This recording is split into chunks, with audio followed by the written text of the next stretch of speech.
कहानी की शुरुआत होती है बैंगलोर के रिंग रोड के नजदीक स्थित ये विशालकाय लग्जरी बिल्डिंग से, जो कि टेक जोन ऑटोमोबाइल कंपनी की है। ये इनका मेन हेडक्वार्टर है। न सिर्फ इस बिल्डिंग की भव्यता बल्कि इस कंपनी की टेक्नोलॉजी एंड सर्विसेज के चर्चों के चलते ये कंपनी आकर्षण का केंद्र बनी रहती है। देश भर के लाखों लोगों का सपना होता है कि उसे भी इस कंपनी में कोई अच्छी जॉब मिल जाए। ये कंपनी वर्तमान और भविष्य को ध्यान में रखकर टेक्नोलॉजी को विकसित करती है, जैसे हाई टेक ट्रांसपोर्ट ट्रक के इंजन, बस के इंजन, शिप इक्विपमेंट्स और कुछ ऐसी मशीनरीज तैयार करते हैं जो डिफेंस सिस्टम के लिहाज से बेहद सुरक्षित व सुविधाजनक होते हैं। हालांकि कंपनी के अंदर का माहौल कुछ अच्छा नहीं था। कंपनी की सीईओ थी प्रिया शर्मा, जिनकी उम्र लगभग 35 साल थी। उनका तरीका एकदम सख्त था। बात करने के तरीके में तंज और तिरस्कार की भावना छुपी रहती थी। ये आउटफिट से हमेशा वेल ड्रेस्ड रहती थी। बाहर के लोग उन्हें बहुत समझदार कहते थे, लेकिन उनके ऑफिस के लोग उनके बारे में अलग ही बातें करते थे। इस कंपनी का सबसे कीमती प्रोजेक्ट उनका बहुत ही नया गाइडेड इंजन पिछले 6 हफ्तों से खराब पड़ा था, और ये इंजन उनका सबसे जरूरी हिस्सा था। 3 साल की मेहनत और करीब 200 करोड़ रुपए की लागत से तैयार हुआ था ये प्रोजेक्ट, लेकिन 70 करोड़ का ये इंजन हमेशा 14 मिनट और 36 सेकंड चलता और फिर बहुत गर्म होकर बंद हो जाता था। हर बार एक ही गलती दिखती थी, हार्मोनिक डिस्ट्रप्शन डिटेक्टेड। एक बड़ी एलईडी स्क्रीन से कनेक्ट ये engine red error symbol show कर रहा था। ये इंजन एआई मॉडल पर आधारित था। इस इंजन को एक ऐसे ट्रांसपोर्ट ट्रक के लिए डिजाइन किया गया था जो बिना ड्राइवर के ही माल को बेहद सुरक्षित रूप से एक जगह से दूसरी जगह तक पहुंचाने में सक्षम होने वाला था। ये पूरा 200 करोड़ रुपए का प्रोजेक्ट था, लेकिन सारा काम इस इंजन की टेस्टिंग पर रुका पड़ा था। 3 अलग अलग टीम्स के बड़े बड़े इंजीनियर आकर हार मान चुके थे। ये इंजीनियर हार्वर्ड व स्टैनफोर्ड जैसी विश्वास लेवल यूनिवर्सिटी से पढ़े हुए थे। इंजन के डिजाइन पर बहुत नॉलेज थी इनके पास, लेकिन उनका ज्ञान भी इस इंजन के सामने कुछ काम नहीं आ रहा था। बड़ी बड़ी डिग्री वाले इस इंजन के सामने फेल हो रहे थे। वो भी असल प्रॉब्लम को समझ नहीं पा रहे थे। इधर प्रिया शर्मा की टेंशन हर दिन बढ़ती जा रही थी। अगर ये इंजन जल्दी ही ठीक न हुआ तो कंपनी को 500 करोड़ रुपए का नुकसान हो सकता था और उनका मार्केट में दबदबा खत्म हो जाता। ये काफी बड़ा प्रोजेक्ट था जिससे कंपनी का भविष्य निर्धारित होने वाला था। इसी कंपनी में दीपक मौर्य नाम का एक सफाई कर्मचारी था, जो कि पिछले 4 सालों से इस कंपनी में कई उतार चढ़ाव देख चुका था। ये काम तो सफाई का करता था, पर इसकी नजरें, इसका दिमाग यहाँ की टेक्नोलॉजी को निहारती रहती थी। दिमाग से इतना तेज कि जिस भी काम को ध्यान से देखता ये उसे सीख लेता था। ऑफिस के सफेद फर्श से लेकर कॉन्फ्रेंस रूम के अंदर रखे हुए कांच के बर्तन तक दीपक मौर्य हर जगह जाता था। कहने को तो ये कंपनी में हर जगह दिखता था, पर फिर भी ये हर एम्प्लॉय के नजरों से ओझल ही रहता, यानी कोई भी इस पर ध्यान नहीं देता। ये जब भी कोई टेक्निकल नॉलेज बताता तो एम्प्लॉय उसका मजाक उड़ाने लगते, उसे डांटकर भगा देते। कोई भी उसे सीरियस नहीं लेता। दीपक के पास एक छोटे कॉलेज से इंजीनियरिंग की डिग्री थी। उसने ये डिग्री बड़े सपनों के साथ ली थी, लेकिन जिंदगी में हालात कुछ ऐसे बन गए जिसने उसे एक सफाई कर्मचारी बना दिया। क्योंकि उसकी माँ को फर्स्ट स्टेज कैंसर था, जिसका इलाज तो था पर वो बहुत महंगा था, और हर इलाज का खर्चा इतना ज्यादा था कि अगर वो बड़ा इंजीनियर बनने का सपना देखता तो माँ का इलाज रुक जाता। उसने अपना सपना नहीं चुना बल्कि माँ का इलाज चुना, जिसके लिए पैसे जोड़ने के लिए वो कोई भी काम करने के लिए तत्पर हो गया। हालांकि इस कंपनी से अच्छी जगह कोई हो ही सकती थी जहां उसे कुछ न कुछ सीखने को मिलता था। इसीलिए वो कहीं और काम न करके इस कंपनी में सफाई कर्मचारी बन गया। दीपक दिन भर ऑफिस में रहता, लेकिन उस इंजन की आवाज उसे हमेशा सुनाई देती थी।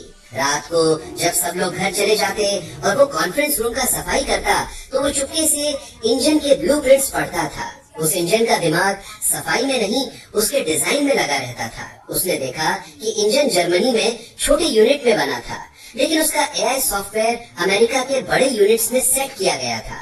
एक छोटा सा यूनिट बदलने का फर्क एक बड़ी गलती पैदा कर रहा था। दीपक का जीवन बड़ा संघर्ष भरा रहा। 9 साल की उम्र में दीपक के पिता चल बसे। तब से माँ और दादाजी की देखरेख में ही दीपक पला बढ़ा। दीपक की पढ़ाई लिखाई से लेकर घर के तमाम खर्चों को दादाजी ही पूरा करते। दादाजी का एक पुराना गैराज था। दीपक पढ़ाई लिखाई में बहुत अच्छा था, तेज बुद्धि का था। वो अक्सर स्कूल से आकर अपने दादाजी के गैराज पहुंच जाता और उनके काम में हाथ बटाने लगता। दादाजी उस इलाके के सबसे पुराने और जाने माने मैकेनिक थे। उनका तजुर्बा, उनका हुनर काबिले तारीफ था। वो इंजन की आवाज सुनकर ही बता देते कि दिक्कत क्या है। वहीं दीपक भी कुछ कम नहीं था। दादाजी जैसा हुनर तो मानो उसे विरासत में मिल गया हो। दादाजी जब भी किसी गाड़ी को ठीक कर रहे होते तो वो बड़े ध्यान से देखता, वो चीज को बारीकी से समझता। दादाजी भी उसे छोटी बड़ी बारीकियां बताने लगे। दीपक की उम्र भले कम थी, पर उसकी लगन और उसका इस काम में प्यार व समर्पण देखकर दादाजी दीपक को भी मैकेनिक के काम की बारीकियां बताने लगे। दादाजी दीपक का नाजुक हाथ चल रहे इंजन पर रखते थे और कहते थे, बेटा इस धड़कन को महसूस करो। एक इंजन तुम्हारे डिग्री से कोई मतलब नहीं है, उसे सिर्फ उसके धड़कन सुनने वाले की जरूरत है। मशीन की भाषा समझो, वो तुमसे कभी झूठ नहीं बोलेगी। दादाजी ने उसे सिखाया था कि इंजन को उसकी आवाज से, उसके वाइब्रेशन यानी कंपन से और यहाँ तक कि हल्की सी बदबू से भी कैसे प्रॉब्लम की पहचान की जाती है।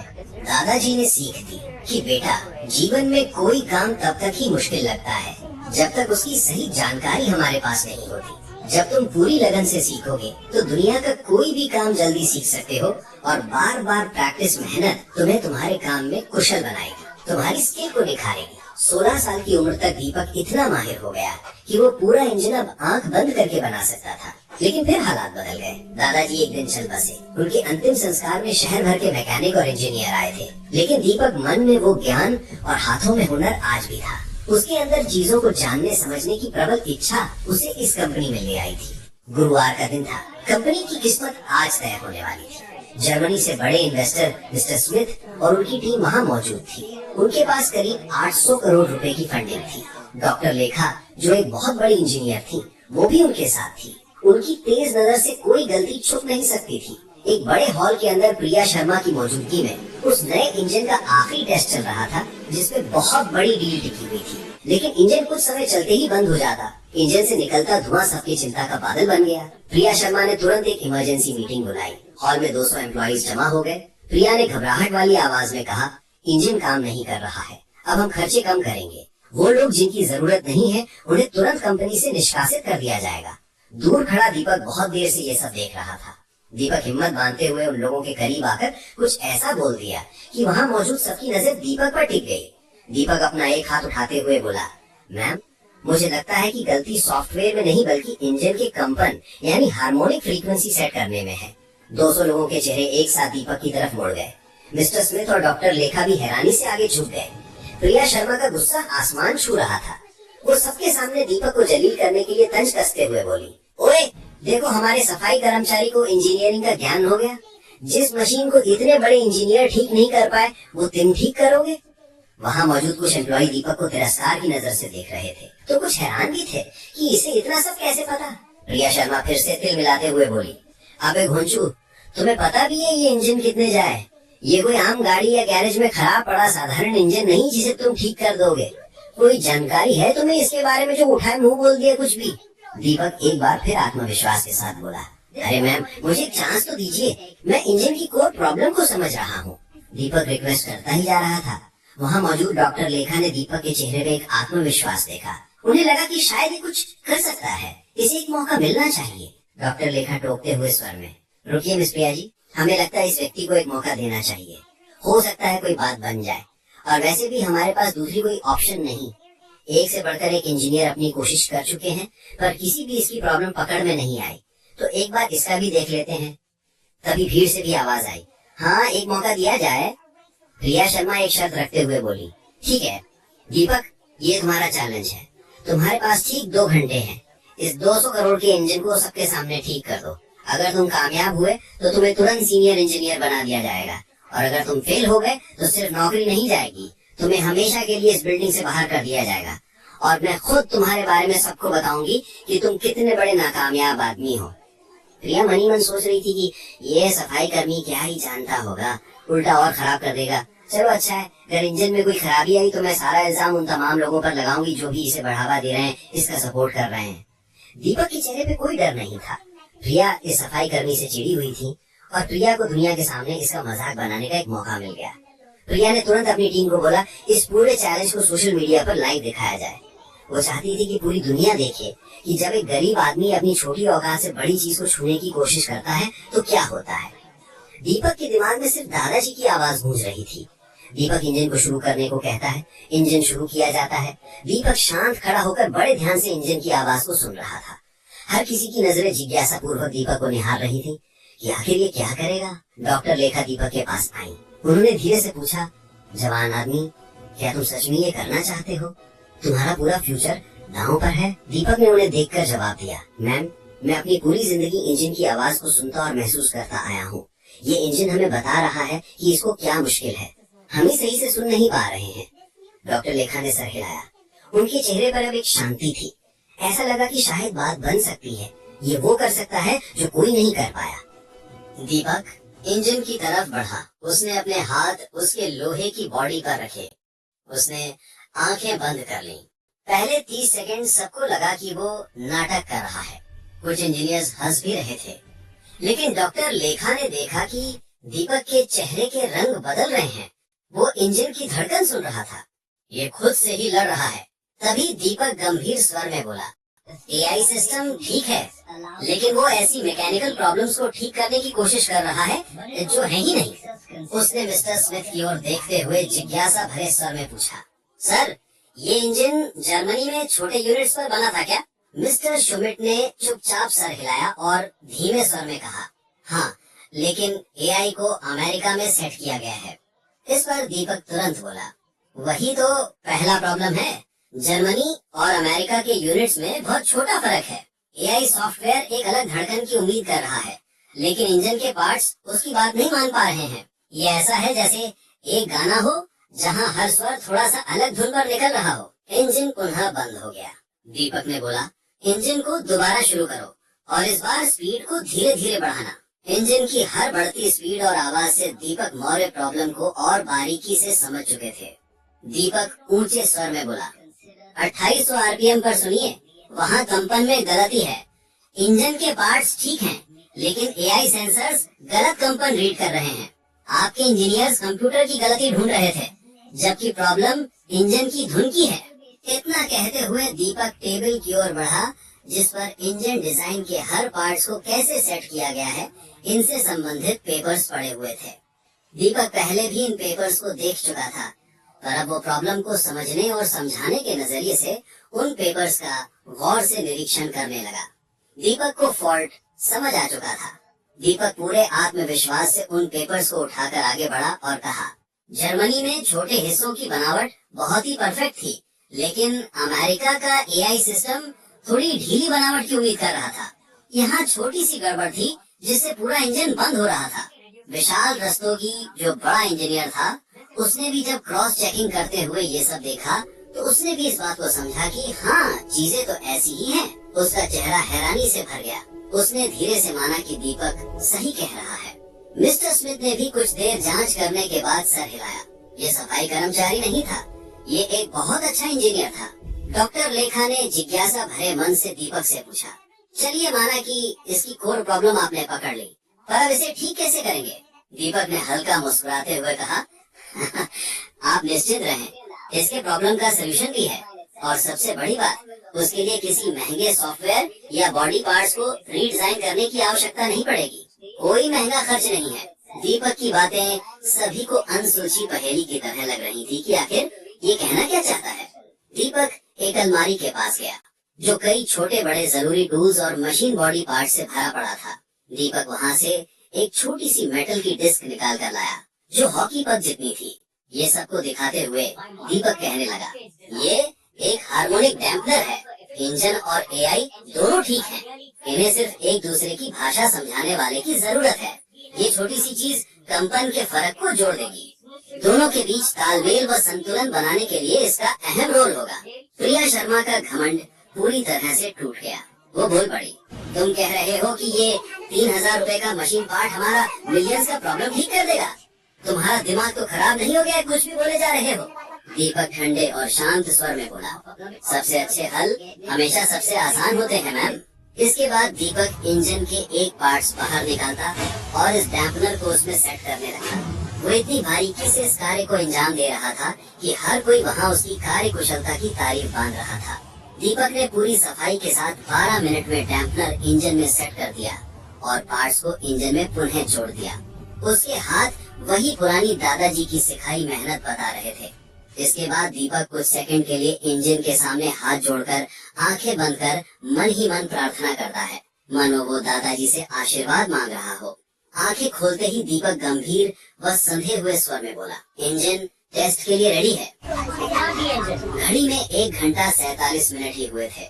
उधर दीपक की ये तमाम हरकतें सोशल मीडिया पर लाइव देखी जा रही थी। हर किसी की नजरें, फिर चाहे वो सोशल मीडिया पर या वहाँ मौजूद सभी एम्प्लॉय इंजीनियर, हर कोई जिज्ञासा भरी नजरों से उस पल को निहार रहा था कि क्या इंजन ठीक से चलेगा अब।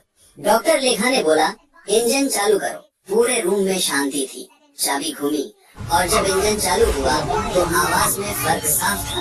अब आवाज में एक गहरा और स्मूथ कंपन था। स्क्रीन पर हमेशा की तरह लाल और पीली लाइट्स नहीं, सिर्फ हरी लाइट्स थी। इंजन का टेम्परेचर बिल्कुल सही था। डॉक्टर लेखा की आंखों में खुशी से चमक उठी। उन्होंने कहा, 40 साल में मैंने इतनी साफ रीडिंग कभी नहीं देखी थी। इंजन अब 97.3% अच्छे से चल रहा है। ये तो अद्भुत है, विश्वास नहीं होता। प्रिया के चेहरे का रंग उड़ गया, लेकिन वो फिर भी हार नहीं मानी। वो ऐंठते हुए कड़क शब्दों में बोली, ठीक है चल रहा है, लेकिन क्या ये ट्रक को चला सकता है? उसने नीचे खड़े बड़े ट्रक की तरफ इशारा किया। दीपक ने सिर्फ सर हिलाया और बोला, हाँ मैम। इंजन की पावर ट्रक के सिस्टम्स में चली गई। पहली बार 6 हफ्तों में वो बड़ी गाड़ी चालू हो गई। वो ट्रक पार्किंग से बाहर निकला। इंजन की पावर और एआई के जटिल कमांड सिस्टम के तालमेल पर ट्रक बेहतरीन तरीके से चल रहा था और हर रूल को फॉलो कर रहा था। वो ट्रक 37 मिनट तक चलता रहा। मिस्टर स्मिथ और उनके साथी बहुत खुश हुए। ये परफॉर्मेंस उनके सारे पुराने प्लान से भी बेहतर थी। डॉक्टर लेखा ने जब इंजन बंद करने को कहा तो पूरे रूम में सबने सुकून की सांस ली। 6 हफ्ते की नाकामयाबी सिर्फ 1 घंटा 47 मिनट में ठीक होकर बड़ी सफलता में बदल गई थी, और वो भी एक सफाई कर्मचारी के हाथ से। डॉक्टर लेखा आगे बढ़कर दीपक से हाथ मिलाया। तुम्हारी समझ और हल दोनों बहुत अच्छे थे। तुम्हारे दादाजी को गर्व होगा। मिस्टर स्मिथ ने तुरंत घोषणा करते हुए कहा, हम अपना इन्वेस्टमेंट 20% बढ़ा रहे हैं, लेकिन हमारी एक शर्त है। हमारी यूरोपियन इंजन टीम को मिस्टर दीपक मौर्य ही लीड करेंगे। 20% ज्यादा पैसा मतलब कंपनी के लिए बहुत बड़ा बदलाव था।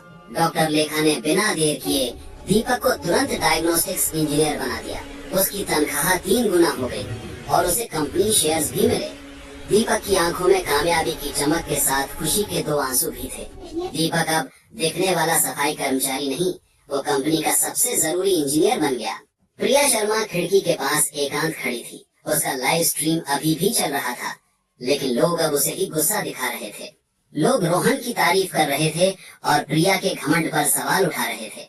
2 हफ्तों के अंदर सारी चीजें बदल गईं।